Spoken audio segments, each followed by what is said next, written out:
From the Center for Investigative Reporting and PRX, this is Reveal.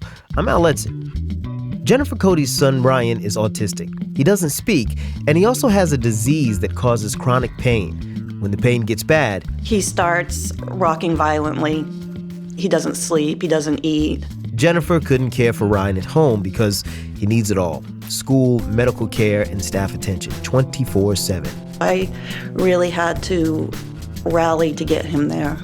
But on her first visit, she found bruises all over his body, and when she asked the staff what happened, nobody knew, nobody noticed. I don't know how you don't notice these marks on his body. There are families like Jennifer's across the U.S. whose loved ones are being neglected and abused in for-profit rehab centers. These places are clever. They're alert. It's a big business. That's next on Reveal.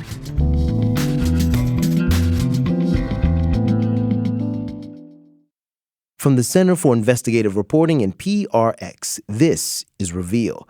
I'm Al Letson, and our entire show today is a co-production with New Hampshire Public Radio and one of their reporters who spent the last year doing story after story about this one place in New Hampshire. And in that time, there was something he'd never done. He never actually went to this place until a few months ago. Okay, so we're pulling up, and it's this huge, expansive facility with a big metal gate around it. Looks like there's an orchard? Yes, it's an apple orchard. There's a lower orchard, and there's an upper orchard. It's really pretty.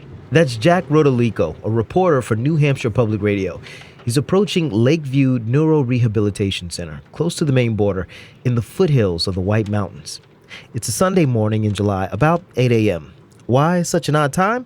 Well, Jack has asked the people who run Lakeview for a tour, but he's always been refused. So he arranged with one of the staff psychologists, a guy named Morris Reagan, to give him a clandestine tour. It's quite a hill to get up from the road to the buildings. Wow. Yeah, it's challenging in the winter. It's also peaceful and beautiful. There's a cluster of office buildings in the middle of campus, then cabins scattered around in the woods. All right, so we're on the grounds.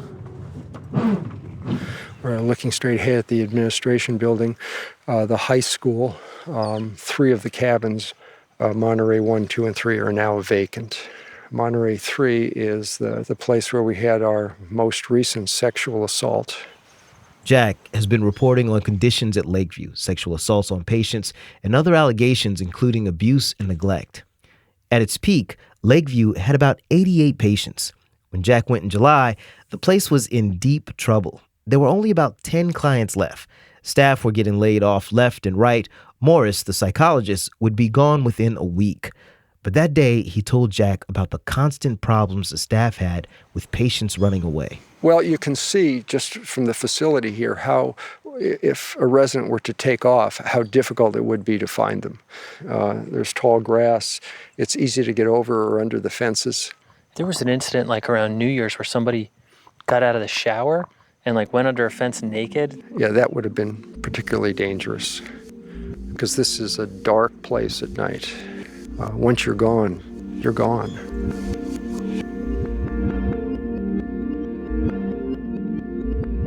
We're going to spend a lot of time talking about this one place in the woods in New Hampshire, and there's good reason for that.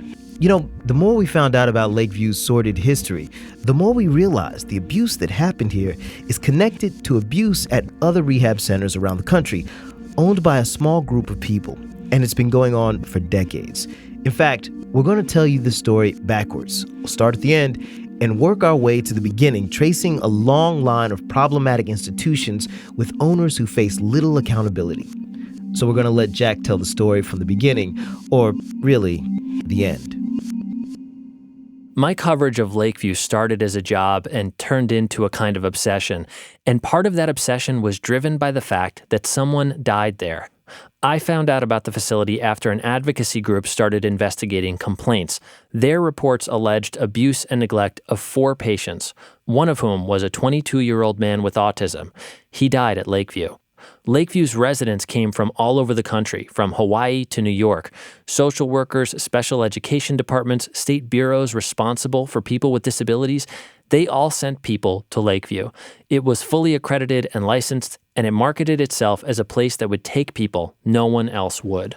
I went to visit Lakeview, and I thought it was great. Jennifer Cody lives in Lebanon, Maine. Her son, Ryan Libby, was a Lakeview client in 2011. I really had to rally to get him there. It was a lot of work to get him there. Jennifer was motivated because her son was in a crisis at age 11, living in a psychiatric hospital in Maine. Ryan is autistic and he can't talk, but he also has Crohn's disease, which causes severe pain in his belly. So when Ryan is in pain, he starts rocking violently. He rocks really, really hard. Jennifer needed a place that had it all: medical care, psychiatrists, a school, and 24-hour-a-day care. But a few weeks after she dropped her son off, Jennifer visited Ryan with his social worker. They took Ryan for a drive off campus. So we went to change him in the car, and when we took his pants off, we noticed his upper legs completely covered in bruises. That devastated me. I've never seen him in bruises like that. Did you suspect that he had done it to himself? No. At his worst crisis, he has never had marks on him like that, ever. When Jennifer brought Ryan back to the Lakeview campus that day, the staff told her they didn't know what had happened to him. A week or so later, Jennifer pulled her son from Lakeview and took him to the hospital. A nurse counted 22 marks all over Ryan's body, purple and yellow bruises everywhere, severe diaper rash, and a big bald spot on top of his head.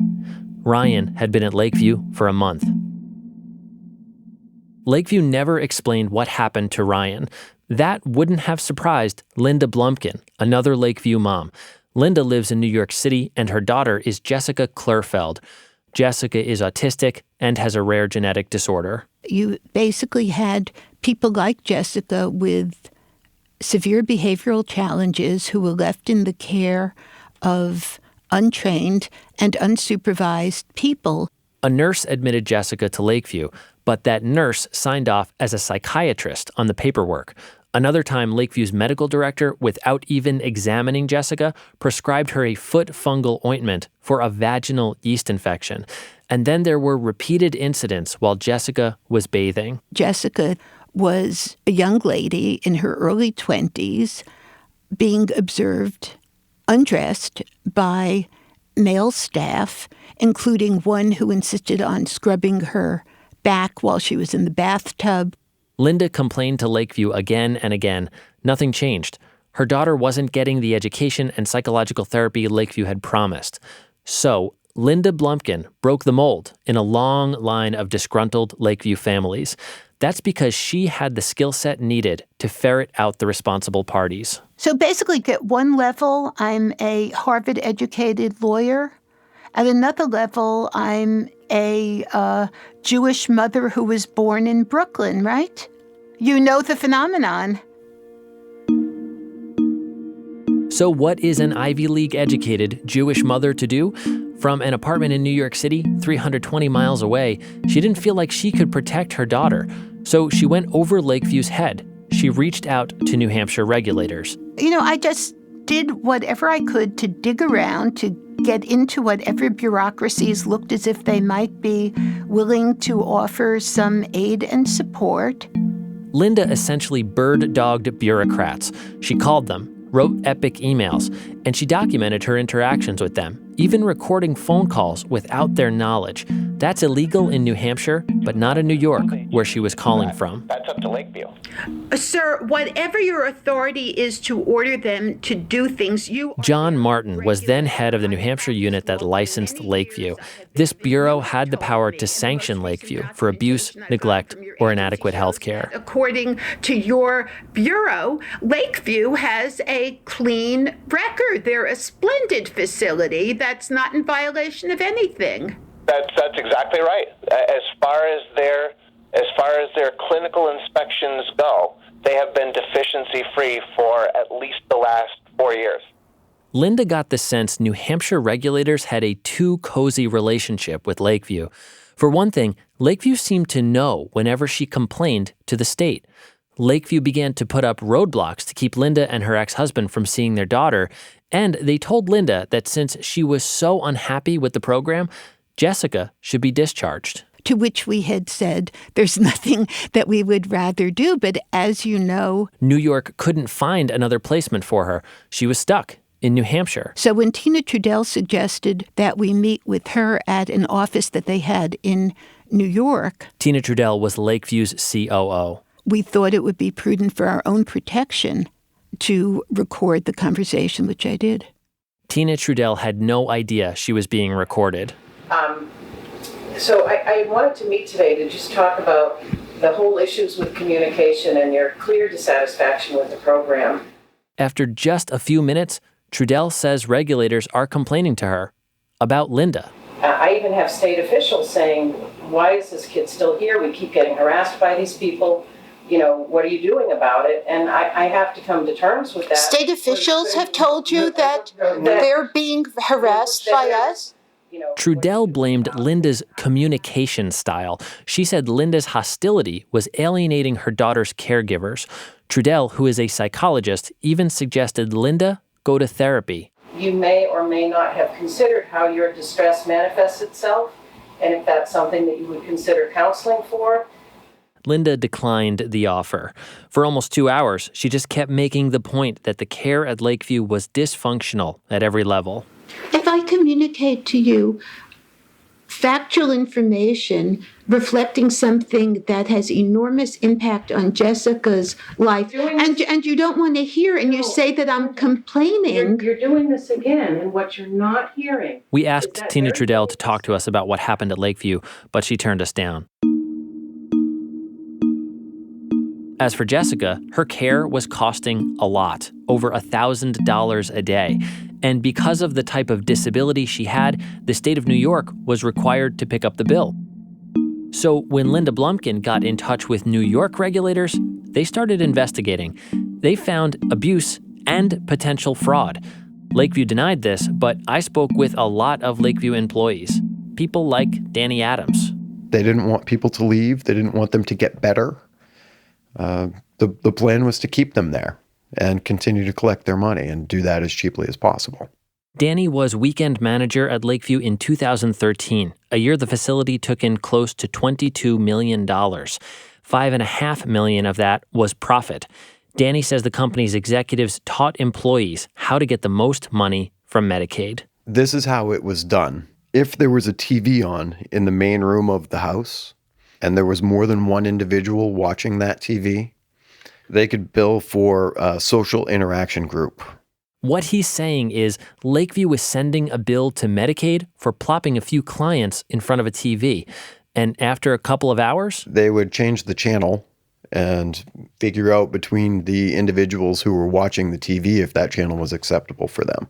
So there's 2 hours of billing for community decision-making and so on. So Wait a minute. So you're saying the decision of choosing the show was billed as a service? Yes. It's like it was a matching game. All right, what does this activity match? Let's put it in that. Boom. So this all sounds kind of technical, right? Medicaid bills, doctored paperwork. But on the ground, it all had a very real and very dangerous impact. And to the best of your knowledge, I mean, ultimately, was Lakeview billing for one-to-ones when they weren't providing them? Yes. A one-to-one means Lakeview had promised to provide a patient with one staff member all the time.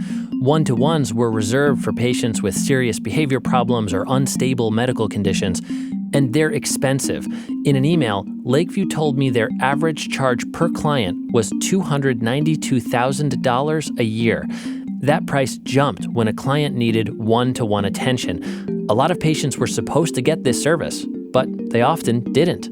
Which is why I said it's kind of a scam. You know, they kept just enough staff on hand to be able to bill for those services if nothing ever went wrong. But things went wrong all the time. On June 9th of this year, an 18-year-old named Joelle vanished from the residential treatment home where she was living, setting off an all-out search and heavy media coverage. Joelle was found 2 days later at the top of a mountain in Effingham. A 911 call log documents almost 1,000 calls from Lakeview in 5 years. Clients pulled fire alarms to get attention and disappeared in the woods. There were medical emergencies from seizures to a broken hip. And just about every week, the state received a complaint about abuse at Lakeview.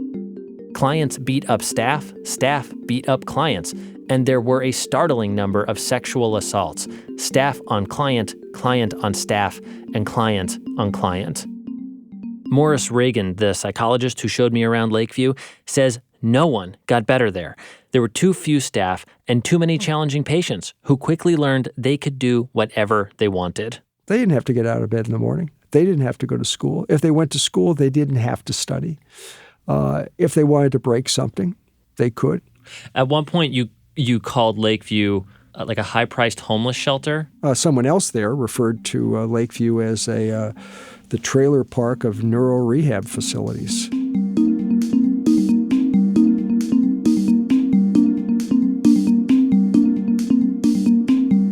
This is the environment where a young man with Asperger's syndrome named Corey Horian came for care in 2012. He was only supposed to be at Lakeview for a short stay, but 72 days after he was admitted, he died.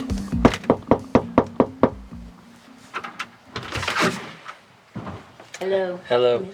Linda Anderson is Corey's grandmother, and she's suing Lakeview based on the findings of the Disabilities Rights Center.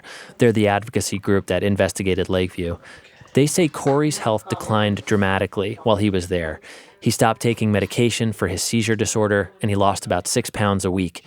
Lakeview never told this to his family, but his grandmother knew something was wrong when she talked to him on the phone just a few days before he died. He was just making this awful sound in the phone. He couldn't even talk. It sounded like he was without his medication. I know this because I've heard the sound before. Here's what the Disabilities Rights Center says happened on the day Corey died. He had a grand mal seizure in the middle of the night. At 5 a.m., a staff member found him naked on the floor of his room in a puddle of his own urine. And the staff member left Corey there without telling anyone. Over 4 hours, staff entered his room at least 4 times. Each time, they saw Corey on the floor, and they didn't call for help. At 9 a.m., when a nurse checked on him, he was blue in the face. When he got to the emergency room, Corey was pronounced dead. How did you find out that he had died? I got a phone call. I don't know who it was. He says, your grandson is dead. It's a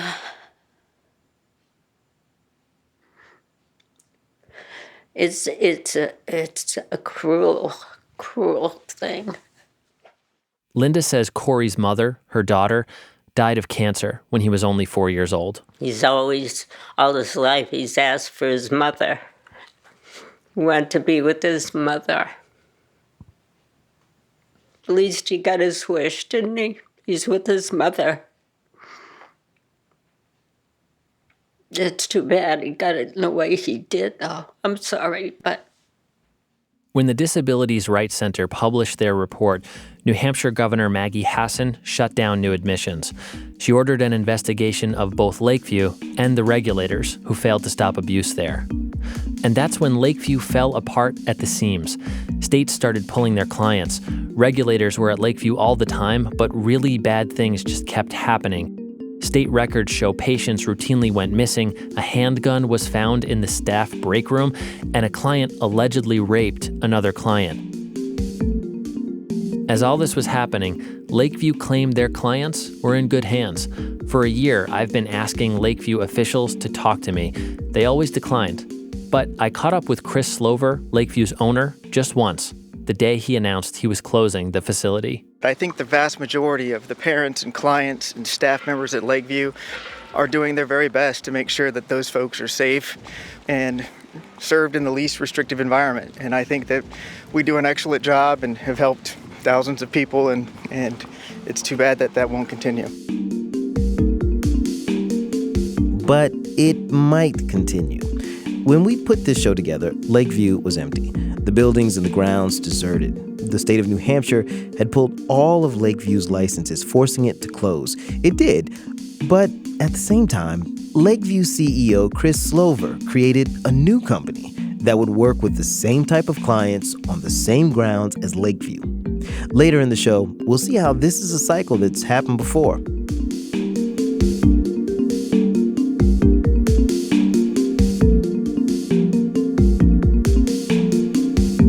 Coming up next, Jack takes us back to Lakeview's early days with the story of someone who's still haunted by what happened to her there.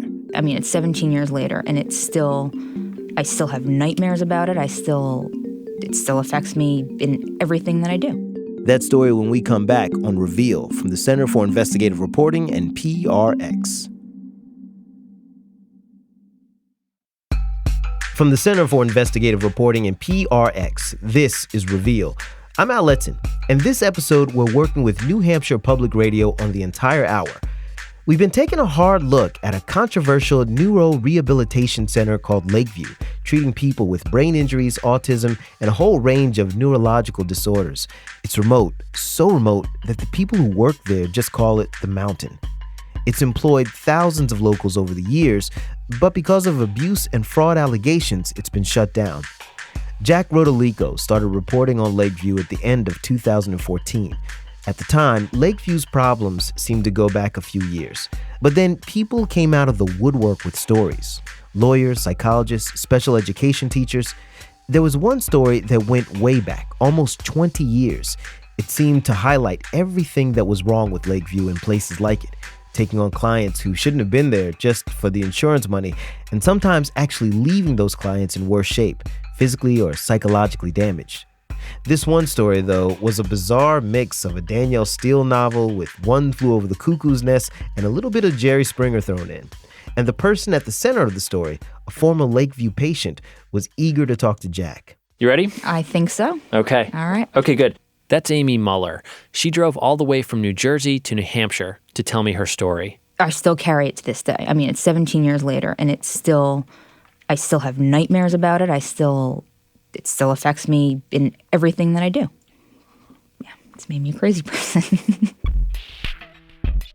Amy's 34. She was born in South Korea, adopted by Jackie and George Muller, and grew up in New Jersey. And when Amy was 11 years old, one day they were all in the car together. Her father was driving.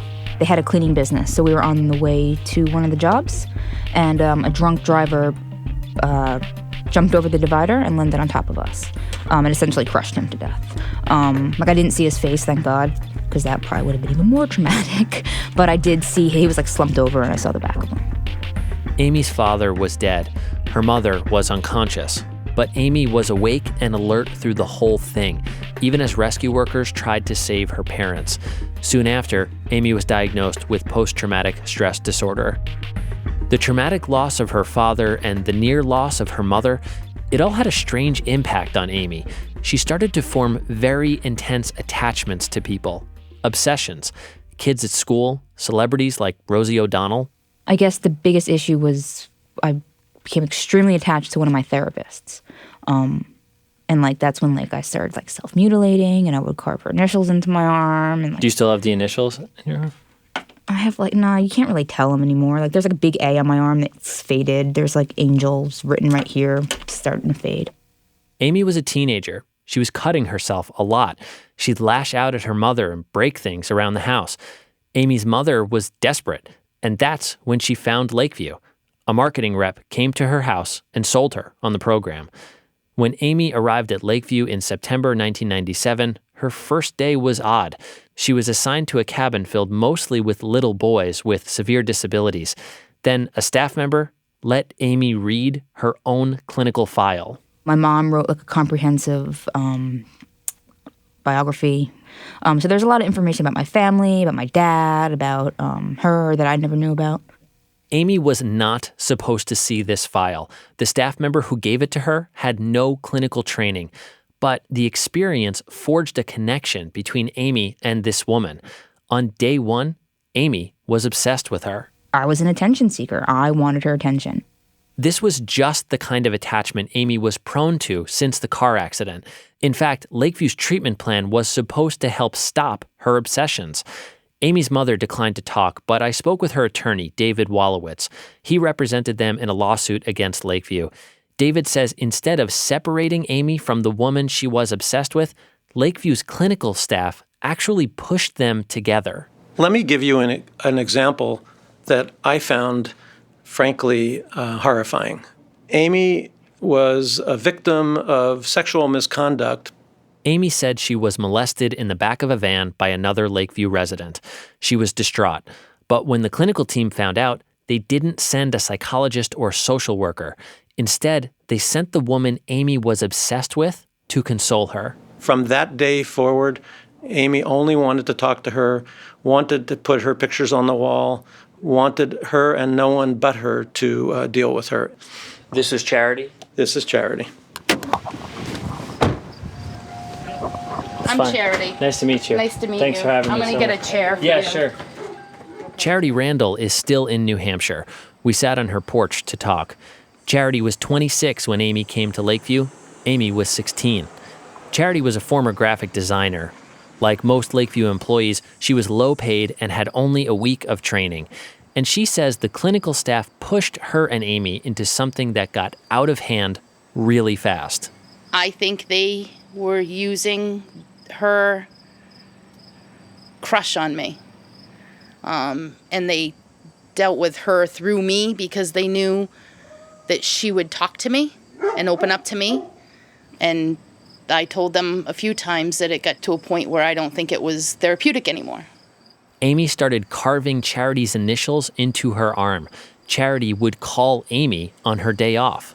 Did you express your feelings to her? I probably did. Towards the tail end, I started caring about her. Did you love her? Yeah. Yep. Amy began talking about being gay while she was at Lakeview. The clinical staff nicknamed her Baby Dyke. And then, as if Amy and Charity's relationship wasn't inappropriate enough, Lakeview's clinicians added a new dynamic, a second staff person.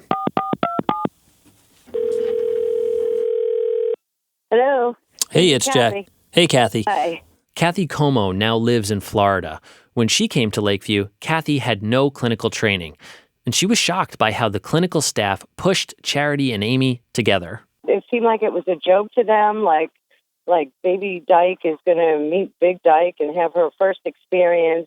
Kathy took her concerns to the clinical director, Tina Trudell, who was in charge of Lakeview when it was shut down this year. And she ended up giving me a newsletter, a lesbian newsletter that had an article about younger and older lesbians being together.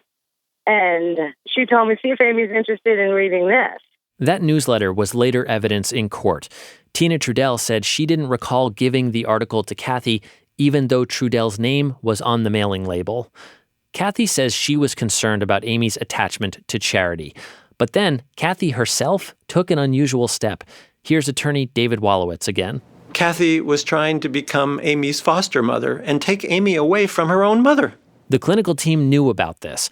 In court, one of them said Kathy had a savior complex. When Amy's mother found out, she went to Lakeview and brought her daughter home. The discharge record said that Amy had had a successful treatment. And if I remember correctly, it said something like, just be careful in the future for unhealthy attachments. It didn't say why, and didn't acknowledge, of course, that Amy didn't want to go home to her mother, was in love with somebody at Lakeview, and was trying to be essentially adopted by another person. This trial sounds like it was a soap opera. This trial was a tragic opera.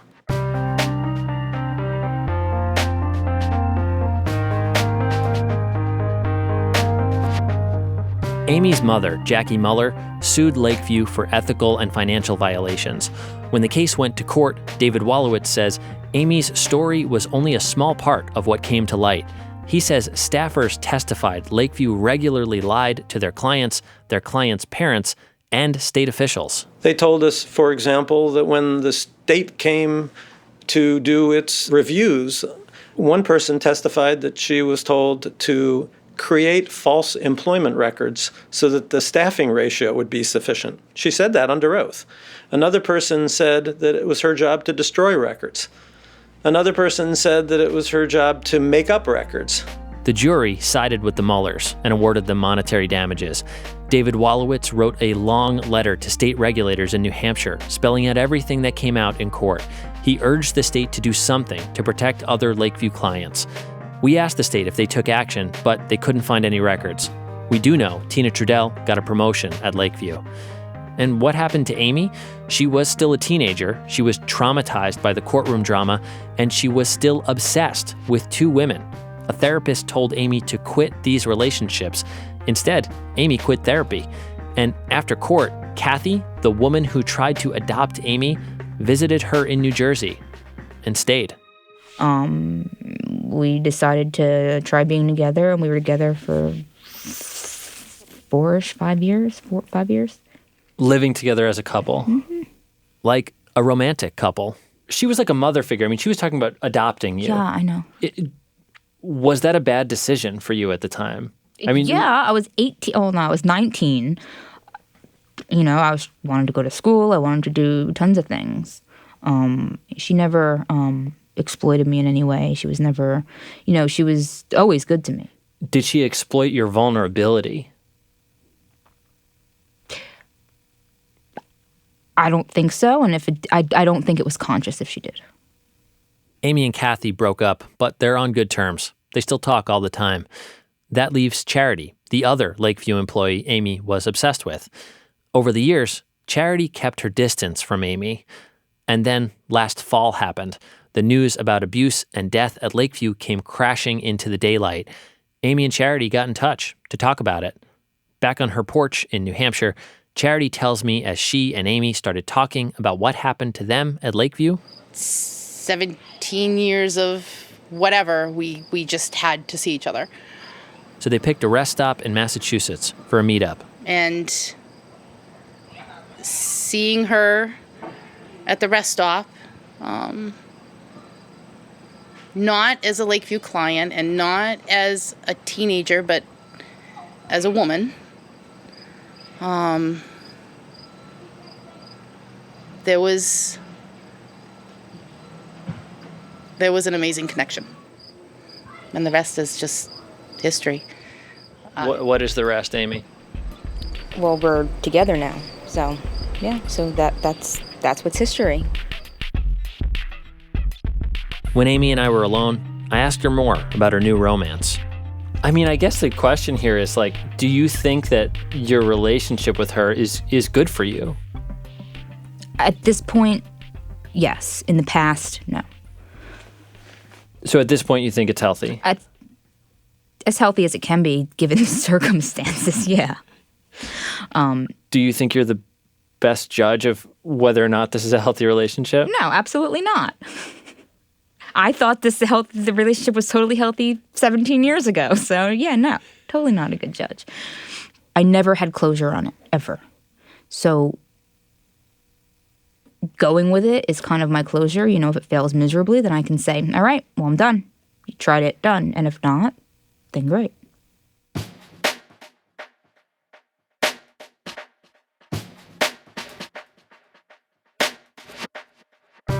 It's been more than 20 years since Amy's father died in a car accident, and she's worked hard to put her life together. In fact, she says her time at Lakeview and everything that's happened since makes her uniquely qualified for her current job. Amy's a psychologist pursuing her PhD. She works at a residential treatment center with teenage sex offenders. But this isn't just about one person or even one facility. The neuro rehab industry is often a family affair, and when one company gets in trouble, another takes over. These places are clever, and it's lucrative for them. They know how to work the system to stay in business. That's coming up next on Reveal.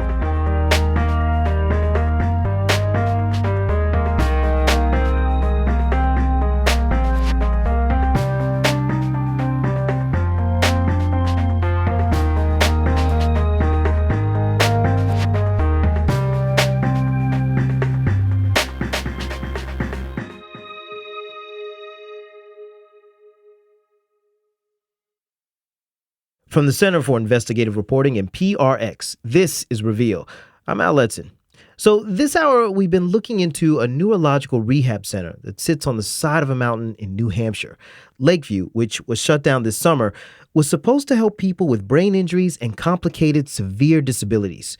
Jack Rodolico, of our partner for this show, New Hampshire Public Radio, investigated another side of Lakeview: abuse, fraud, even a patient death. And now we're going to bring in Reveal reporter Laura Starcheski. Hey, Laura. Hi, Al.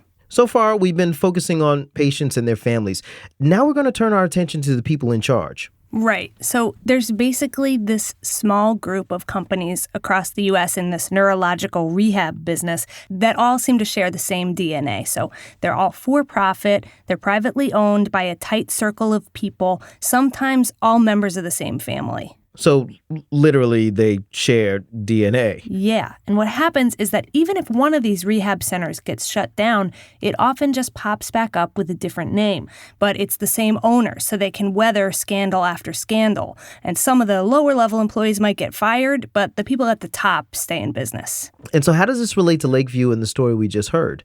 Well, it's a long story. Technically, it all starts a century ago, when a young lady moved from Newfoundland to Boston with a gold coin sewn into her frock. But for now, let's just go back to the 1980s. All right, let's do it. Back then, there was a facility on the same mountainside as Lakeview. It was the same buildings, the same business, but it had a different name, High Watch, and different owners, the Brennick family.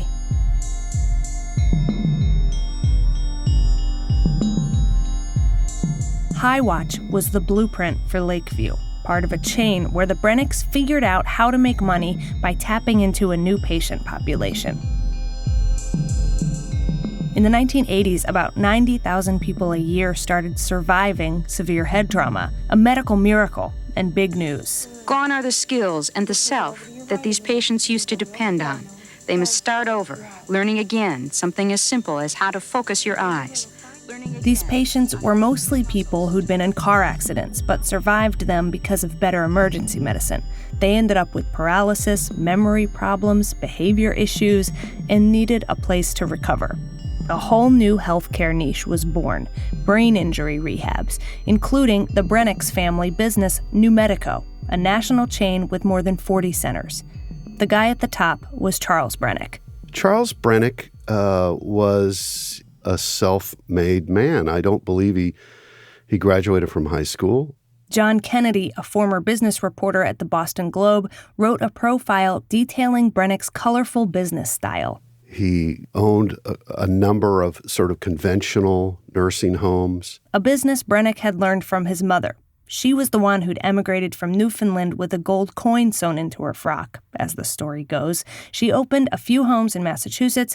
Then Charles built the business up into a nursing home chain called Medico.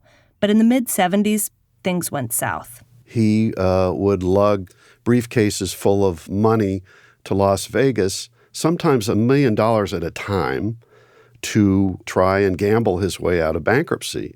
Brennick lost big. But after the bankruptcy, he reinvented the family business. He changed the name from Medico to New Medico and transformed his few dozen nursing homes into brain injury rehabs, which he marketed across the U.S. Our dedication to a higher quality of life comes from a unique understanding and approach to head injury rehabilitation. For brain injury rehab, New Medico charged 10 times as much as nursing home care typically cost. In 1989, the company reportedly grossed $250 million. They were seen as an industry leader, offering speech therapy, physical therapy, job training. If you looked at what they were offering or listened or read about it, it sounded like heaven. It was wonderful. Sue Bissett is an independent investigator. She helps prosecute nursing home fraud and abuse cases.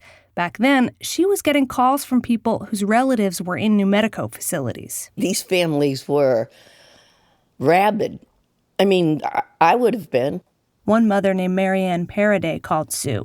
She said her daughter had been in a car accident and was in a vegetative state at a New Medico facility in Massachusetts. They wouldn't bathe them kids. I went every day. We went and bathed our own daughter.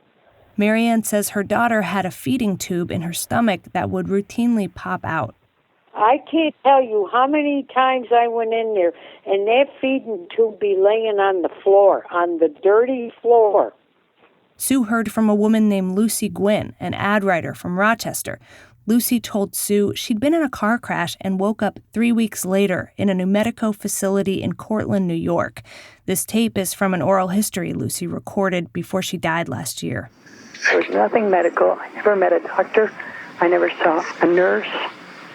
I have been complaining that you say there's therapy here and there's no therapy.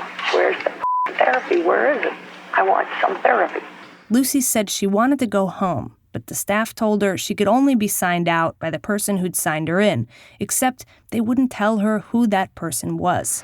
I couldn't communicate with anybody, but I couldn't have stamps. I couldn't use a telephone. You don't have any money in your account, dear.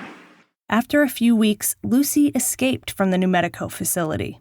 But before she did, she snuck into the front office and photocopied everything she could find. She hauled a trove of New Medico documents out with her, which she shared with Sue Bissett.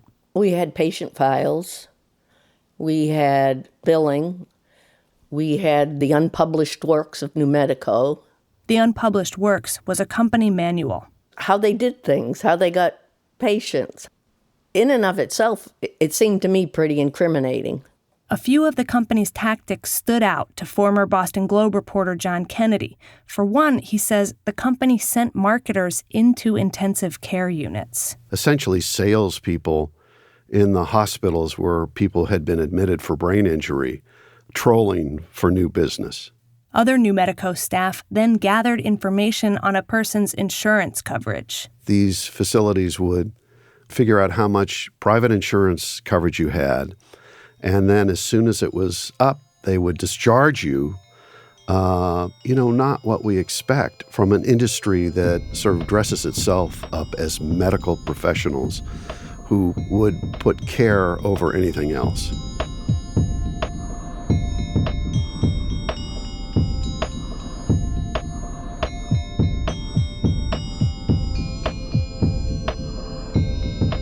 Brain injury rehab grew to be a $10 billion industry, a largely unregulated industry.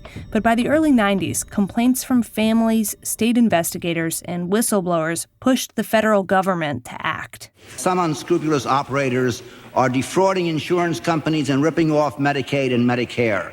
New York Representative Ted Weiss chaired this 1992 congressional hearing. Patients in these facilities receive substandard care while paying $30,000, $40,000, $50,000 a month. These institutions receive scant attention from federal and state regulators. Later that year, Sue Bissett was visited by 2 FBI agents who wanted copies of her New Medico documents. And soon after that, she saw a picture in the paper. People with FBI on their back in New Medico's office with boxes in their hands, and they said they were taking their computers too. I was like, hurrah, we're getting somewhere.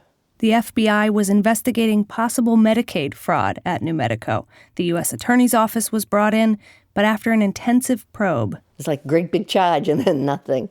Charles Brennick was never indicted. Federal investigators said they had considerable indication of fraud and abuse, but they couldn't prove that senior staff were involved. Reporter John Kennedy says the investigation and the congressional hearings took their toll on the company anyway. New Medico basically disappeared. To me, it was almost like the business, his business, was atomized. Brennick gave up ownership of his facilities one by one, but many went to people who'd been his business partners for decades. Many of the other players were friends or associates or even relatives. His sons became the listed operators of some of the facilities. So it was sort of this piece of Play-Doh that you would grab it and it would sort of reshape into something different. It was kind of a brain teaser.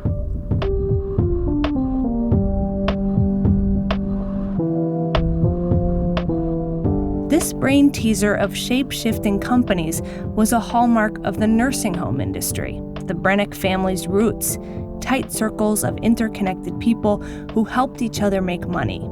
It was legal most of the time, but hard for regulators to trace.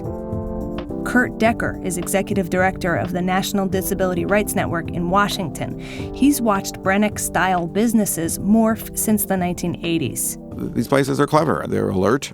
It's a big business, and they know how to work the system to stay in business. The National Disability Rights Network is authorized by Congress to inspect any facility that serves people with disabilities. Their investigations sometimes result in shutdowns, but that's rarely the end of the story. We feel like we're in a game of whack-a-mole where, we finally close a big facility like a Lakeview or one of the larger institutions, and it just pops up somewhere else. The same people get recertified or change the name. And they shift to serve different patients, depending on where the money is. The Brennick family started out in nursing homes, then turned those into brain injury rehabs, and now the family business has been reinvented a third time. Joe Brennick, Charles's son, took over his dad's New Mexico facility in Wauchula, Florida, back in 1992. It's now a rehab that caters to people with what their marketing materials call neurobehavioral problems. Besides brain-injured people, they treat a hodgepodge of patients, people with developmental disabilities, autism, mental illness, violent behavior. Joe christened it FINER, the Florida Institute for Neurologic Rehabilitation. In a quarter mile, turn left.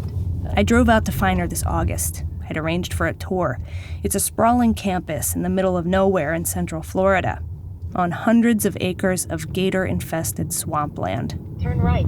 I'm like 2 miles back from the main road now. When I walked into the lobby, the first person I met was Joe Brennick, Charles's son, an imposing guy in his 50s squeezed into a wooden chair by the entrance. Hey, Joe. How are you? Come on over and have a seat. Sure. So I'm rolling tape. I usually just record everything. Okay. Well, what we're going to do is give you a tour. Okay. You can shut it off and let that sit here. Can I record on the tour because it's really Can't do that. What? How come? Because you can't. We don't do that. All right. So let me just turn this off. The tour was about an hour long. First, I was led into a room with a few sets of patients and therapy aides vigorously performing exercises. Then I saw the living quarters. A few buildings had spacious lobbies with classical music piped in and sparkly chandeliers. Others were dingy cabins raised on stilts above the swamp water. When the tour ended, I sat down with Joe Brennick. Hit me with a few questions. I hope they answered all your questions. First, I brought up New Mexico, his dad's company, where Joe learned the family business. I asked him about the allegations of fraud and substandard care that led to its closing. According to the congressional investigation, it was a systematic thing. It was designed in order to function that way. No, not at all. Dad always cared about the quality of care. I mean, if it had a design, then there would have been some sort of, law that was broken or something like that. Charles Brennick died in 1997. He was never convicted of fraud. Joe Brennick has fought at least 4 lawsuits over patient deaths. In 2012, Allstate, the insurance company, accused FINER of warehousing patients who had generous insurance policies. Some of them cost Allstate over $1 million. In the lawsuit, it was claimed that you guys weren't even doing rehab with those patients who were here for quite a few years. Yeah, in a lawsuit, people accuse you of a lot of things that aren't true.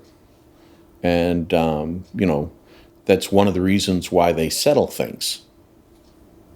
What do you say to families who need reassurance about you guys? Come on down and tour. Look at your options. Go tour other facilities. See what they offer you. See if they're even willing to take you. Other places might not be willing to take the kind of cases FINER takes, challenging patients with aggressive and violent behaviors. That's our guy. That's who calls us up. A lot of times, a client's tried out the 9 local little programs, and he's burnt every one of them. They won't let him back in. And that's why FINER stays open as a place of last resort. I wondered how Joe felt about the recent closing of Lakeview in New Hampshire. After all, back when it was called Highwatch, it was the crown jewel of the Brennick family business. Very sorry to hear that. You just want it to somehow get going again. The apple orchard, the $1 million view up on the mountainside. Turns out it wasn't just a business to Joe. That was my weekend house. Really? We converted it. Oh my gosh. I mean, I spent my childhood there. It's got a magnificent view. It's got big, beautiful buildings, and it should be put to use. And then Joe pulled out his phone and pressed play. My mother was a very good singer, so my father had her do a Christmas album. He showed me the album cover, Christmas at High Watch, and then Joe got a faraway look on his face. Have yourself a merry little Christmas. Let your heart be light. From now on, our troubles will be out of sight. Despite its legal problems, Finer in Florida continues to take on the most challenging patients for a price. Meanwhile, a recent New Hampshire state report noted that in the wake of Lakeview's closing, patients from around the country are now ending up in nursing homes, psych wards, or prisons. Lakeview is still operating one facility in Wisconsin, which, by the way, is another of the Brennick family's former New Medico sites. For more on what you just heard, plus our latest stories, go to revealnews.org. Join our conversations on Facebook or Twitter. Our show was edited by Deb George and produced by Laura Starcheski in partnership with Jack Rodolico and New Hampshire Public Radio. Reveal staff is Julia B. Chan, Delaney Hall, Peter Hayden, Stan Alcorn, Michael Montgomery, Nina Satija, Ike Sriskandaraja, and Amy Walters. We had additional editing help from Sarah Ashworth, Josh Rogers, and Amy Powell. Our lead sound designer and engineer is my man, Mr. J. Breezy.